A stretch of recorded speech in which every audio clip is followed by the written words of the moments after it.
If we're talking about red meat today, let's get into just a little bit more. And I'll fully admit, this is just a little bit petty. But it's going to be fun too. And there is an important what you can do about it. New York is preparing for a Trump indictment. Here's what that looks like.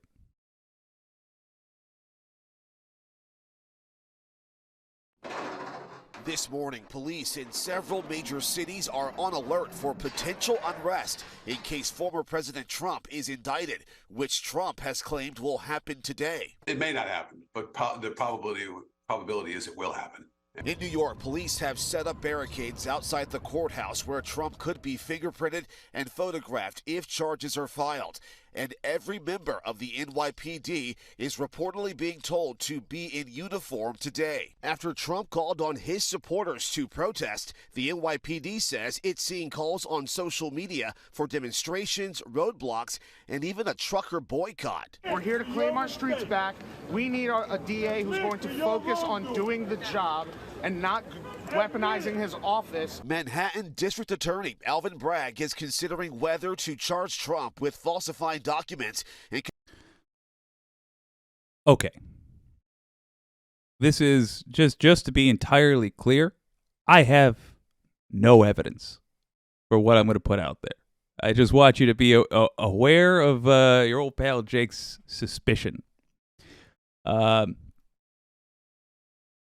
was a trucker protest in Canada, if you'll recall. It just about shut down a whole city. It took them a week to get those folks out of there. Now we're hearing about rumors of a trucker protest being organized in New York.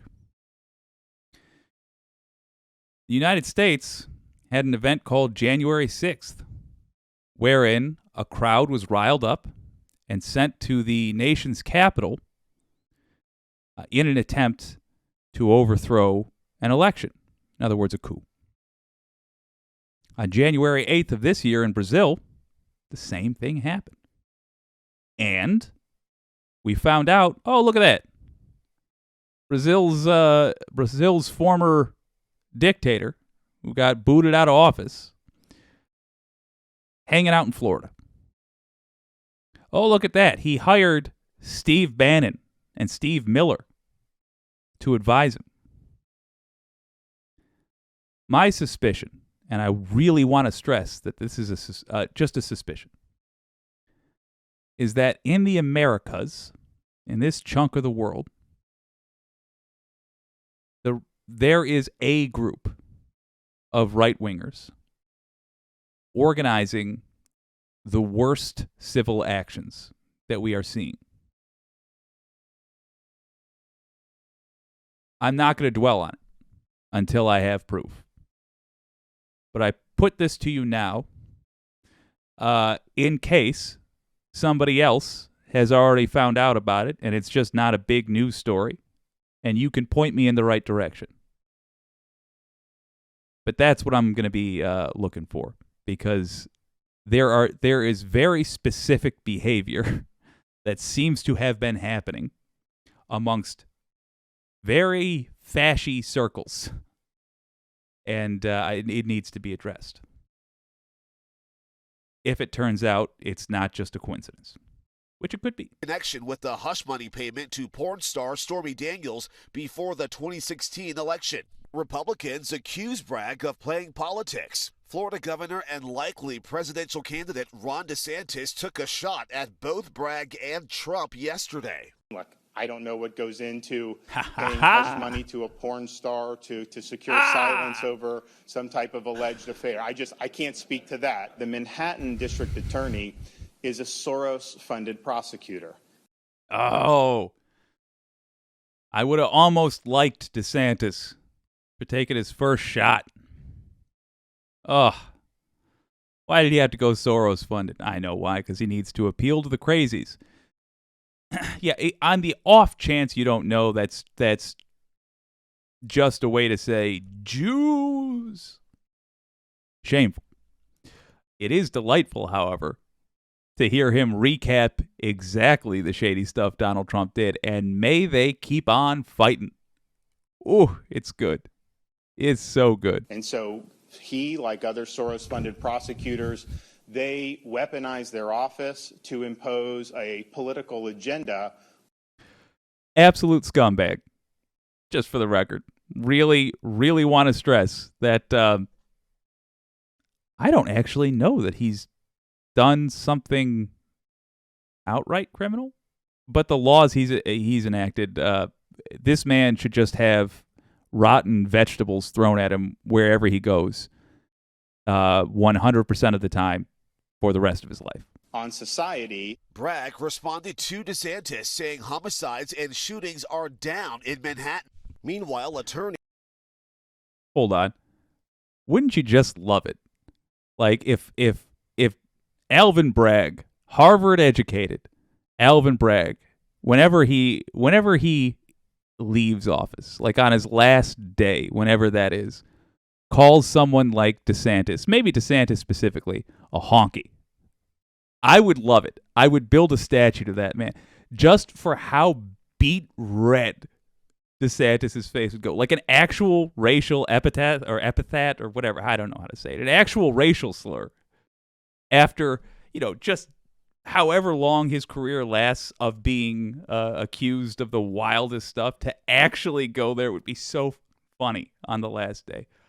Oh, I hope he doesn't listen to my requests, because a lot of them aren't good, and I'll at least acknowledge that in the moment. But it would be funny.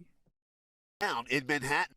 Meanwhile, attorney and Trump ally Robert Costello appeared before the grand jury yesterday at the request of Trump's lawyers, hoping to offer evidence that contradicts testimony from Michael Cohen. Cohen spent more than a year in prison after pleading guilty to campaign finance violations, admitting he helped arrange the payment to Stormy Daniels at Trump's direction. If they want to go after Donald Trump and they have solid evidence, so be it. But Michael Cohen is far from solid evidence. Cohen responded last night, calling... Yes, he is. He went to prison for the crime. The prosecutors that put him in prison said he had an accomplice. He's naming his accomplice. How I realize that they're going to build a whole case. They have built a whole case, and they are going to back up everything Michael Cohen says with evidence. But let's not forget, they already had enough evidence to get a conviction, and they got a conviction. It was his conviction. They just need to be like, okay, so real quick, going to ask all my questions. Who was the other guy? Donald Trump. Thank you. No more questions.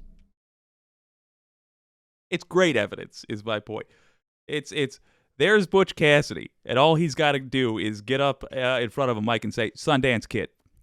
Costello's statements false. There's not another dope that's willing to put his backside on the line for Donald. For whatever the reason Costello is elected to do this, I don't know. And the Secret Service is now coordinating security plans with the NYPD. You guys know I have a special affection for nerds. I am of the nerdy persuasion myself. God damn, I love when you find out the newscaster has full-on translucent glasses. Those are nerd glasses. If you've got them, fair enough. I assume you have a job that involves, actuarial tables, and I'm impressed. And I love it when a newsman wears them. If I didn't do this for a living, I would design clothing. In case of an indictment. Hi, everyone. I did not need to see George Stephanopoulos that close unexpectedly.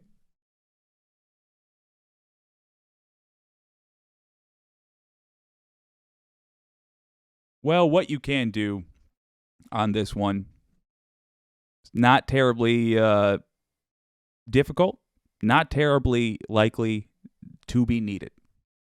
But if you find you're in the position, you have literally a legal as well as a moral obligation to do it.